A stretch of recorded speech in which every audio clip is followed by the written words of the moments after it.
exciting is this? Oh my god! Last week was Chinese New Year. I hope that you all got your little red envelopes and deposited the money into your retirement funds. Speaking of money, I applied to this graduate fellowship called the Paul and Daisy Soros Fellowships for New Americans. And basically this fellowship provides 2 years of funding for grad school. So you can be in law school, in culinary school, in art school, in medical school, or doing a plain old PhD, which is what I'm applying for. And at the end of last month, I interviewed for the scholarship.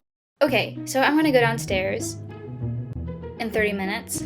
I just finished my interviews. This is an amazing scholarship. If you are a naturalized citizen or the child of a naturalized citizen, you are eligible for this and you should go for it. But one of the key qualities that the Soros asks for is your creativity. And for me, what requires a great deal of creativity is thinking about what to do with my time. Because a lot of it is spent editing various projects. Granted, these are really, really cool projects, but working as a contracted filmmaker, you never really know what's gonna happen next. But thankfully I do know what's going to happen this weekend. So if you happen to be in Manhattan or, you know, in the larger New York City area, there is a film festival going on at Barnard, to which I will link here. And there's some really cool things showing. Winter's Bone is showing, and a documentary on Benazir Bhutto is showing. So click the link and check out this film festival. And if you happen to be able to make it, you might see me running around. All the more reason to go!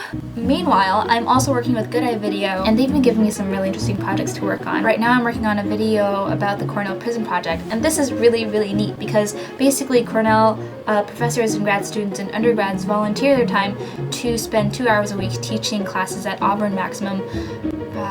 Basically, they provide a liberal arts education to inmates, so once they're released, they can actually be productive members of society. There are other prison programs around the nation. I think Princeton has a prison program. There's one in San Francisco for San Quentin. If you're interested, you should check it out. In the meantime, I've actually been trying to help myself get some physical exercise because my commute is usually from my bed to my desk. It's not very far. And my access to equipment is somewhat limited. So if you happen to have any advice on how I can, you know, get some exercise, I would love to hear it. And finally, shout out to my dear friend James Kim, who is part of the Korean Students Association up at Yale, and they are organizing the Korean American Students Conference. I think collaboration is also a part of this, so that gives you more incentive to check it out. And most importantly, happy belated birthday to my dear friend Gunnarola.